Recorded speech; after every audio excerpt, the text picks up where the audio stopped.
Hello student, आप लोगों का बहुत बहुत स्वागत है मेरे चैनल पे। मैं अमरेश कुमार सिंह आज से एक नई वीडियो लेकर के आपके सामने हाजिर हूँ।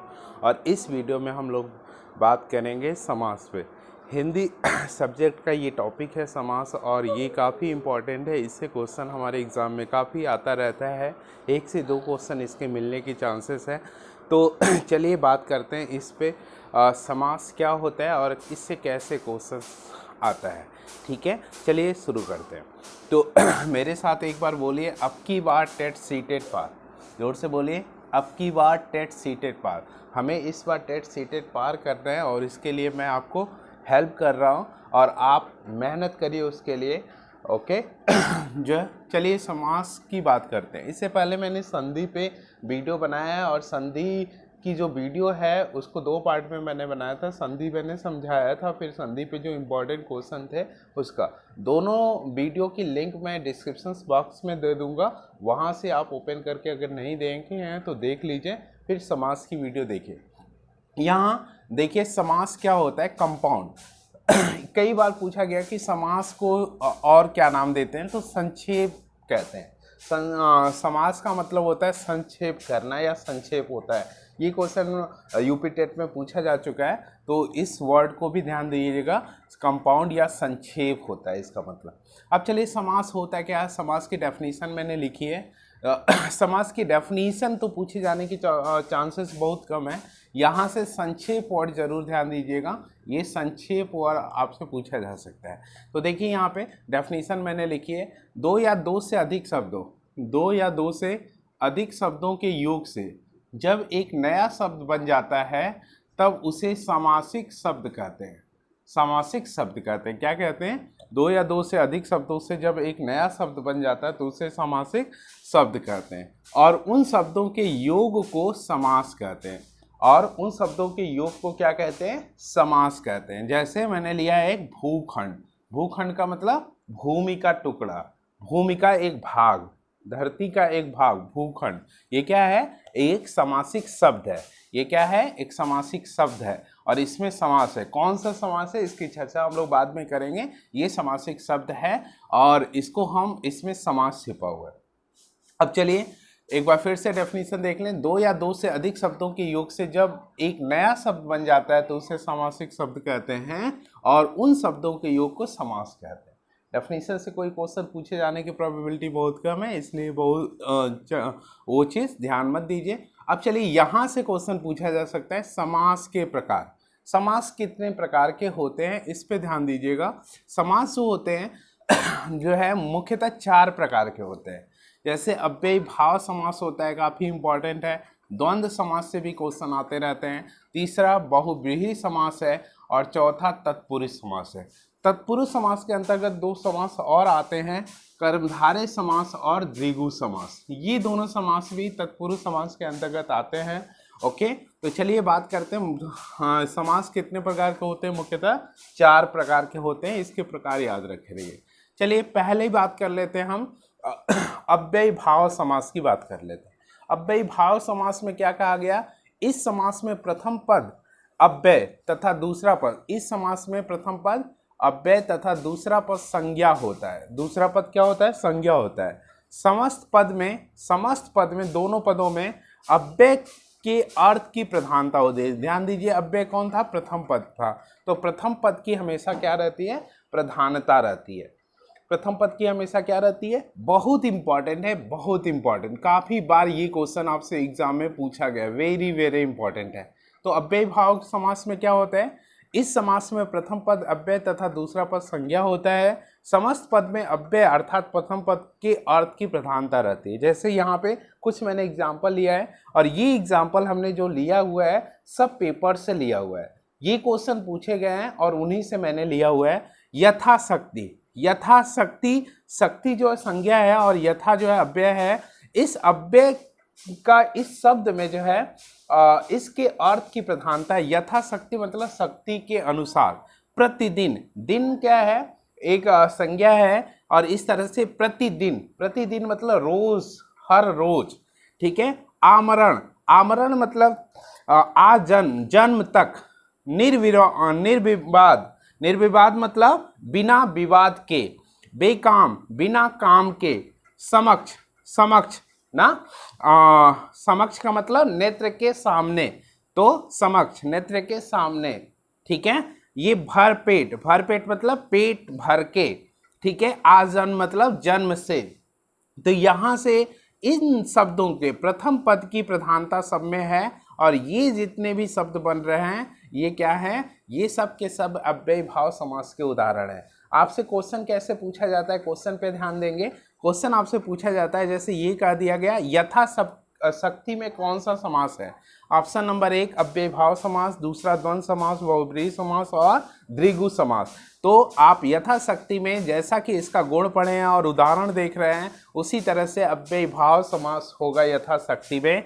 प्रतिदिन में, आवरण में, निर्विवाद में, बेकाम में, समक्ष में, भरपेट में, आजन्म में, तो ये सब के सब अव्ययी भाव समास के उदाहरण हैं, और ये उदाहरण डायरेक्ट आपसे आपके एग्जाम में पूछे जा सकते हैं। अब चलिए बात करेंगे द्वंद्व समास की। द्वंद्व समास क्या होता है, बहुत ही आसान है ये द्वंद्व समास। इस समास में दोनों पद प्रधान होते हैं, दोनों पद, प्रथम पद और अंतिम पद दोनों पद प्रधान होते हैं। दोनों संज्ञाएं अथवा विशेषण होता है, दोनों संज्ञाएं अथवा विशेषण होता है। जैसे यहाँ पे चराचरम, चराचरम मतलब चर और अचर, मतलब जगत की बात हो रही है। यहाँ पे चर और अचर दोनों है। जैसे दिन और रात, तो दिन और दिन रात, दिन और रात। सीताराम, सीता और राम। माता पिता, माता और पिता। तो ये क्या है, द्वंद्व समास का उदाहरण है। ये आमतौर पे बहुत इंपॉर्टेंट है। ये चराचरम पूछा गया था, तो ये मैंने ले लिया पहले में, और ये मैं अपने जो है से उदाहरण लिया हूँ ना, बुक से ही लिया हूँ, लेकिन ये क्वेश्चन पूछा गया है एग्जाम में, टेट के एग्जाम में पूछा गया है। तो इसको आप चराचरम में कौन सा समास है, तो द्वंद्व समास है, इसको इंपॉर्टेंट बना लीजिएगा। इसके बाद चलिए तीसरा, चलिए बहुब्रीहि समास क्या होता है। बहुब्रीहि समास में देखिए, इस समास में कोई भी शब्द प्रधान नहीं होता है, कोई भी, या प्रथम पद की बात करें, दूसरे पद की बात करें, कोई भी पद प्रधान नहीं होता है ना। दोनों शब्द मिलाकर एक नया शब्द, नया अर्थ प्रकट करते हैं। दोनों शब्द को मिलाकर के एक नया अर्थ प्रकट होता है। कोई भी शब्द प्रधान नहीं होता है, और दोनों शब्द मिलाकर, प्रथम और अंतिम दोनों पद मिलाकर के एक नया अर्थ प्रकट होता है। जैसे पंकज, पंकज मतलब पंख में उत्पन्न होने वाले, पंख मतलब कीचड़ में उत्पन्न होने वाला। अजात शत्रु, जिसका कोई शत्रु ना हो, जिसका कोई शत्रु ना हो, अर्थात कोई विशेष व्यक्ति विशेष। और यहाँ पे पंकज मतलब क्या होगा, कमल, कमल कीचड़ में उत्पन्न होने वाला कमल। चंद्रशेखर, चंद्रशेखर मतलब चंद्र है जिसके शिखर पे, चंद्र है जिसके सिर पे, ऐसे कह सकते हैं, अर्थात भगवान शिव जी। पतझड़, पतझड़ मतलब पत्ता झड़ने वाला मौसम, पत्ते झड़ने वाले मौसम को पतझड़ मौसम कहते हैं, ये पतझड़ हो गया। रघुपति, रघुकुल कुल का पति, रघुकुल का कुल का पति अदा भगवान श्री राम। ये कुसुमायुध, कुसुमायुध मतलब होता है काम, ये जो है कामदेव का नाम है एक, कामदेव इसका अर्थ होता है, तो कामदेव आ जाएंगे। दीर्घबाहु, दीर्घबाहु अर्थात भगवान विष्णु। दशानन अर्थात, दशानन किसका नाम है, तो जो है रावण का नाम है ना। जो है पीतांबर, पीत है अंबर जिसका, अगर भगवान श्री कृष्ण। तो ये सारे के सारे उदाहरण पूछे गए हैं, और सारे के सारे उदाहरण इंपॉर्टेंट है, इसको जरूर याद कर लें। ये भी क्वेश्चन पूछा जाता है, बहुब्रीहि समास से भी क्वेश्चन बनता है, तो इंपॉर्टेंट इसको बना लें। इसके बाद बात करते हैं हम तत्पुरुष समास की। तत्पुरुष समास, जिस समास में विभक्ति का लोप होता है, विभक्ति, विभक्ति कितनी होती है भाई, 8 होती है। कितनी होती है, ये क्वेश्चन पूछा गया, कितनी होती है, 8 होती है। प्रथमा विभक्ति, द्वितीय विभक्ति, तृतीय विभक्ति, चतुर्थी विभक्ति, पंचमी विभक्ति, षष्ठी विभक्ति, सप्तमी, अष्टमी, 8 विभक्तियां होती हैं। तो जिसमें विभक्ति का लोप होता है और उत्तर पद प्रधान होता है, और बाद वाला, उत्तर मतलब बाद वाला पद प्रधान होता है, उसे हम कहते हैं कर्म, उसे तत्पुरुष समास कहते हैं। जैसे गगन चुम्बी, गगन को चूमने वाला, गगन चुम्बी, गगन को चूमने वाला क्या है, तत्पुरुष समास है। इसमें विभक्ति मतलब इस चिन्ह का लोप हो रहा है। गगन को किस विभक्ति का चिन्ह होता है, तो यहाँ पे मैंने दिया है, को जो है कर्म, कर्म या द्वितीय विभक्ति का चिन्ह होता है। इसकी बात हम करेंगे, इससे भी क्वेश्चन आते रहते हैं। तो गगनचुंबी जो गगन को चूमने वाला, गगन को चूमने वाला, इसमें दो कर्म दो समास और है तो उसकी बात कर लें।